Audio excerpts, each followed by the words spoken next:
Hello and welcome everyone, I'm not here, and I'm here with Rich from Creative Assembly, who's the senior designer for Total War Warhammer. Hi there. And first day of EGX, so excuse if I look a bit fatigued, it's been rushing around. So yeah, guys have been very busy as well.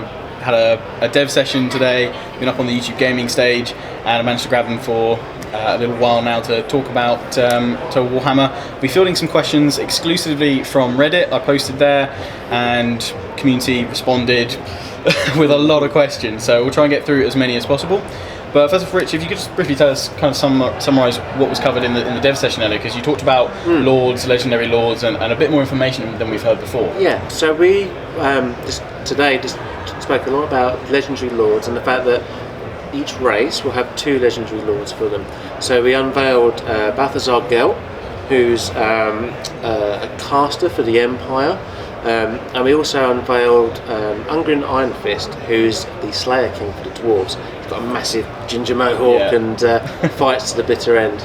So to go along with that, we also spoke a little bit about the legendary lord skills chains.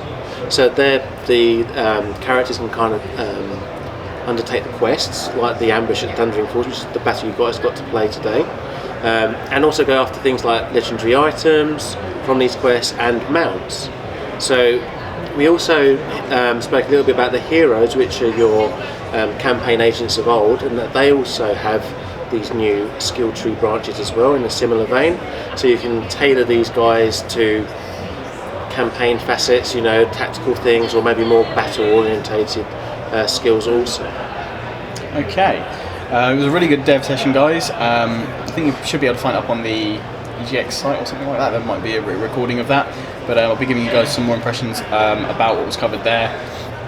But very interesting to hear about kind of the customization, the role-playing element, and especially you can kind of customize the items and the mounts and as those heroes level up. Something was covered, one of the kind of caveats of the heroes and legendary lords, that they can lead armies, and actually one of the questions from the Reddit community was that are we still seeing armies only being able to be led by generals, or are we going back to sort of Empire and Napoleon where you didn't have to have a general in an army? Yeah, do you have to have one of those lords or heroes? So armies will be led either by a legendary lord like Thorgrim or Ungrim or Karlfrans, or a lord as well. So we have the more generic versions that exist in the Warhammer world. The heroes are agent types basically, so they won't lead an army, but they get to kind of support it and obviously fight within the battles now. Okay. So they won't take up a unit slot in the actual army, there'll be an agent on top of that. Okay. So looking at some of the more questions, I know Warhammer is very much about the depth within all the factions, and looks like you've got a very large unit pool for most of them. But can you tell us whether or not the Dwarfern Longbeards will only be able to be recruited as Longbeards, or will they be able to have like variants of that with different weapons? Because I know there's types. Definitely. The Longbeards that we showed off today have got the great axes, but we also had some Longbeards also in the battle, which you might not have seen, but they were carrying around Thorgrim on the Throne of Power as well. Oh, okay. So there is 4 really trusted ones. But yes, weapon customization is something that will feature. So units might equip themselves with axes and shields, or maybe a great axe, or dual axes maybe. So we will have that. With regard to kind of unique battles, obviously in the ambush at Thundering Falls we've got the underground, the underway there. Yeah. Can you tell us roughly how many more sort of unique battlefields we'll be encountering in Warhammer? I know it's quite going to be a different landscape to past Total Wars, and were there any other? Yeah, I mean the geography of the Warhammer world is obviously very varied, from the Badlands where the Greenskins live, the mountains that the dwarves live in, Sylvania where the vampires come from, which is heavily marshland and so forth, and the Empire live kind of in the forests somewhat of the old world, with their vast cities. The underway battle that you saw today, albeit that it was a quest battle scenario, will actually be a battle type that you'll get to play through the campaign, through the underway stance. So if you're playing as the dwarves or encountering the dwarves, you could actually come across this battle through playing the campaign itself. There's a chance that if you, say for example, are playing as dwarves and you use this underway stance, that you get intercepted, and hence why we've shown off today that you're fighting against the greenskins, because the greenskins, especially the goblins, are notorious for getting their dirty little mitts into these areas of the world and overrunning dwarven strongholds. Okay, and should we see a lot of variety in these sort of underground battles? Yeah, you will see different versions. This is just one example of it. So hopefully you got to see like all the magic mushroom fields and the the great big waterfalls going off into the caverns. One of the Reddit users wanted to know if you could tell us anything about balancing for siege battles now that you've got flying creatures involved.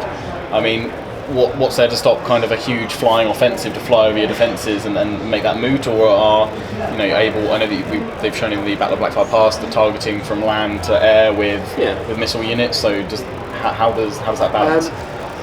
What I can say is that it is kind of an additional parameter in that mix of rock paper scissors. So is magic as well. Right. No one of these things is going to be the outright winner. We can't have that happen. So, as you've seen with the gyrocopters, when they come in, they're not going to win that battle for you.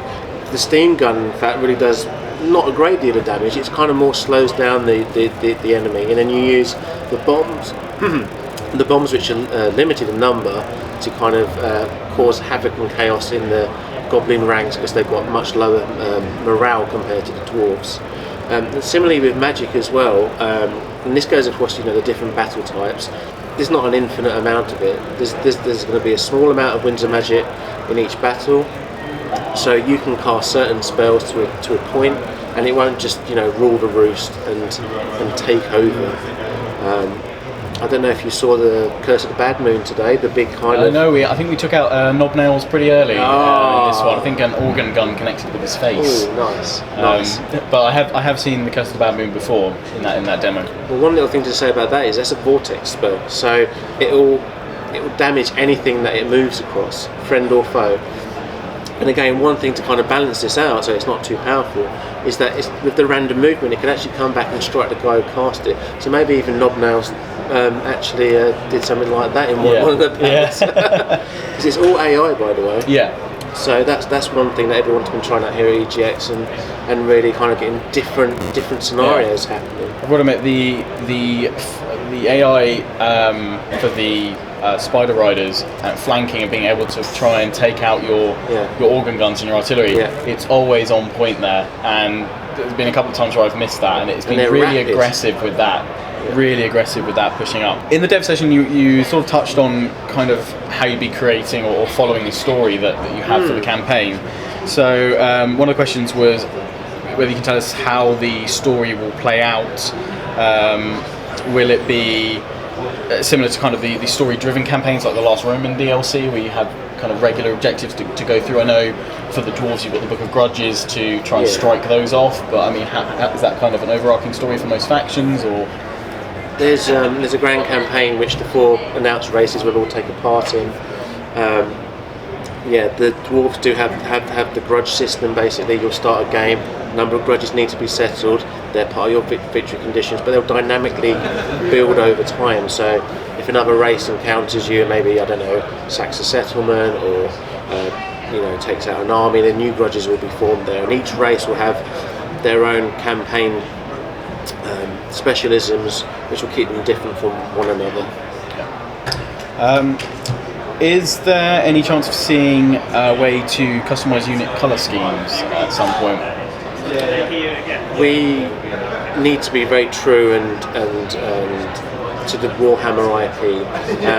As you know, it's got a rich history, and Games Workshop have done a fantastic job there. So we will be using the heraldry and colours and makeup that they've created there. So we're going to stick to the IP. Okay. Will counterspelling be a thing in Warhammer? Like I said earlier, there's a finite amount of magic, so that's one way in which we're going to counter the fact that magic can't just be the be-all and end-all. There's also an opportunity to potentially buff spells as well with a risk-reward system as well. And things like vortexes already are that. Yeah. So we're going to kind of create it within those systems. Okay. this one always comes up with Total War, but performance-wise, because Total War games, with that massive scale, often takes quite a beefy computer to run it. And the community very keen on wondering what sort of technologies you're using, whether DirectX 12 might be supported, and how you'll actually deal with scaling units. At the moment, I think we've seen a unit with 140 units for the dwarves. Is that the peak, or are we able to say a bit higher than that? They're going to be, it's pre-alpha, so stuff's subject to change. We might go bigger, we might go smaller on certain things. We want to make sure that elite units are not going to be like, giant, really massive numbers which just imbalance it. Spec-wise, I think it's fair to say that we'll look to keep our existing fan base, still able to play the game, but also new technologies, we're always open to those, and we'll try and incorporate those where possible. Okay. How is Zone of Control being implemented in Warhammer? Is it similar to Empire's Intercept system, or is it closer to Attila's, which is a bit smaller? I think. Campaign features we can't really touch on too much at this time, because we kind of more of that will come out in the wash later on. But like we were saying about the underway stance, so the fact that if you use the underway, there is potential that you could be intercepted. There are things of that nature, and likewise, if maybe you're a dwarf army and someone else is trying to sneak by you could intercept them. Okay.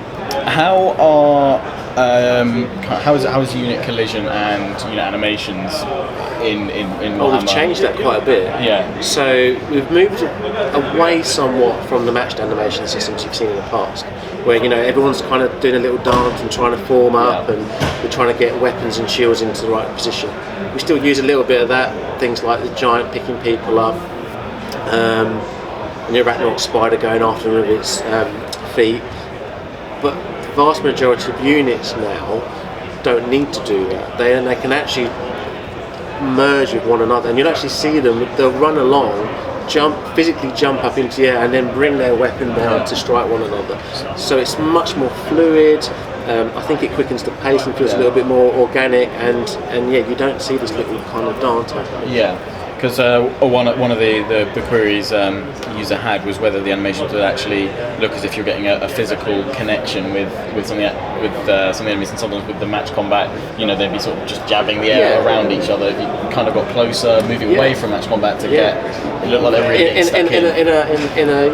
As much as you might think match might actually work better, this actually seems to be creating a much more dynamic battlefield. And because we've got such a wide range of creatures, from towering giants down to tiny little goblins, we need to be able to have that. What do you feel will really make Total Warhammer a revolutionary Total War? Obviously, the setting's very different, but are there any specific features that you really feel are going to make this really stand out very differently from past historical titles? Well, magic and flying stuff's really easy to say, is they're obviously game changers.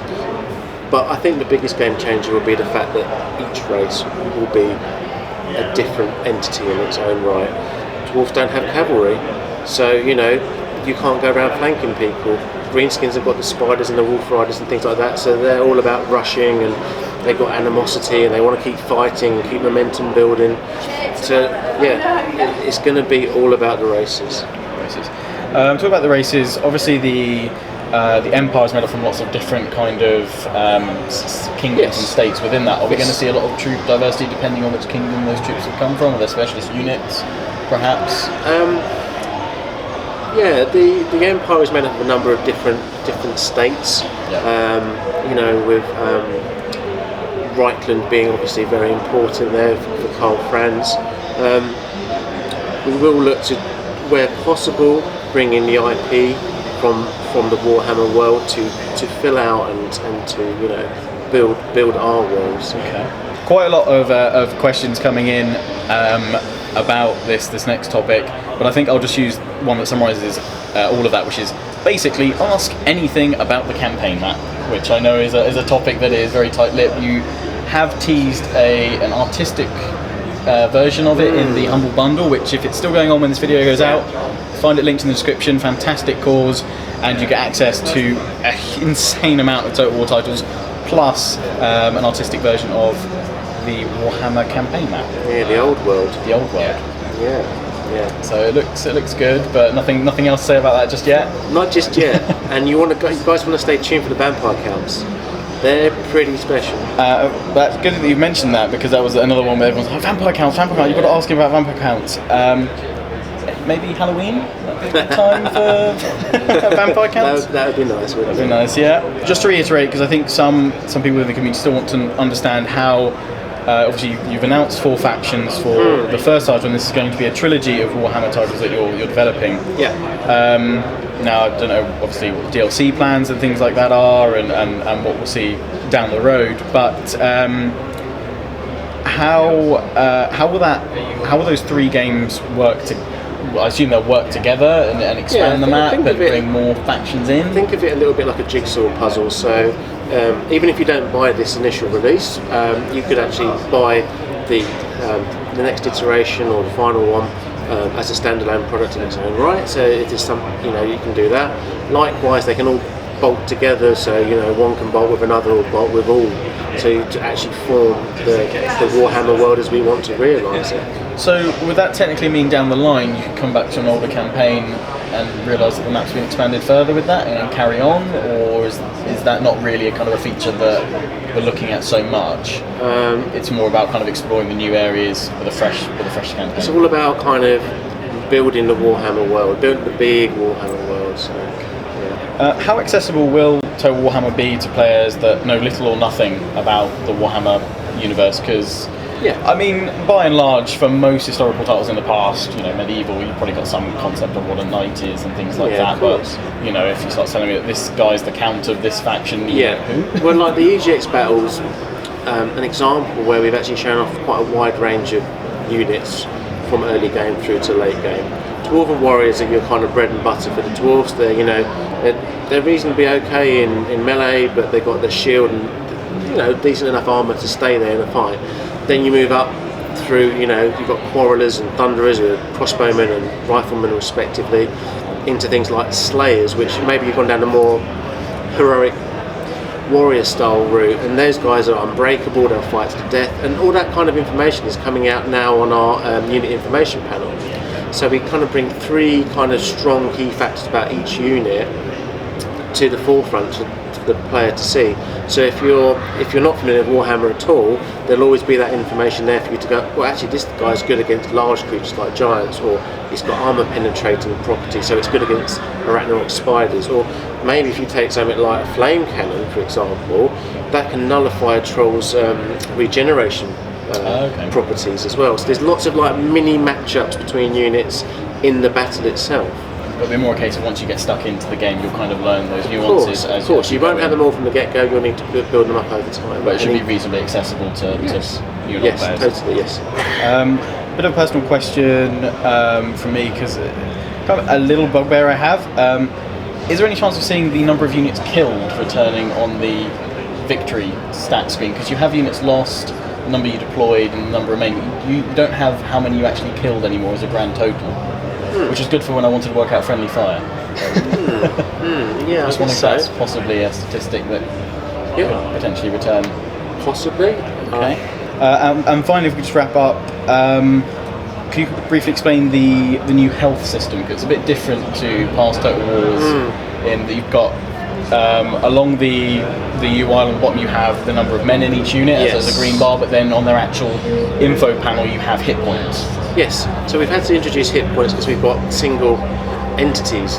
The legendary lords is a good example, the giant, the arachnoid spider. So, in previous Total War games, you've had a general with a bodyguard, and you've still been a bit cautious with him because he can be a bit of a glass cannon. If you headshot him or something like that, then it can have a big effect on the army. Because characters are so important in Warhammer, they've now got much more resilience to them through hit points in particular, so you can actually get stuck in with them. So if you take the Thane as an example, he's proper melee, badass kind of a guy. So he's got a special ability called the Hammer of Draz, which actually you need to keep him in melee to be able to use it. If you don't, he won't recharge. So we want you to feel confident with heroes and lords and actually get them stuck in. Okay, great. Well, thank you very much for your time. It's been fantastic so far playing the demo, The Ambush at the Thundering Falls, and I hope to get stuck into that a few more times. I actually need to go grab my shirt because I did win that battle on the YouTube gaming stage on hard. You got to win on hard. Yeah, take down that giant. Yeah, took him down. I only just managed to notice him at the end there, every time. But cheers again, Rich, and No problem. good rest of EGX. Thanks again, Reddit, for submitting all those questions. Hope we got enough of those answered, but if not, keep them coming, and next time I'm down at CA, I'll throw them at them.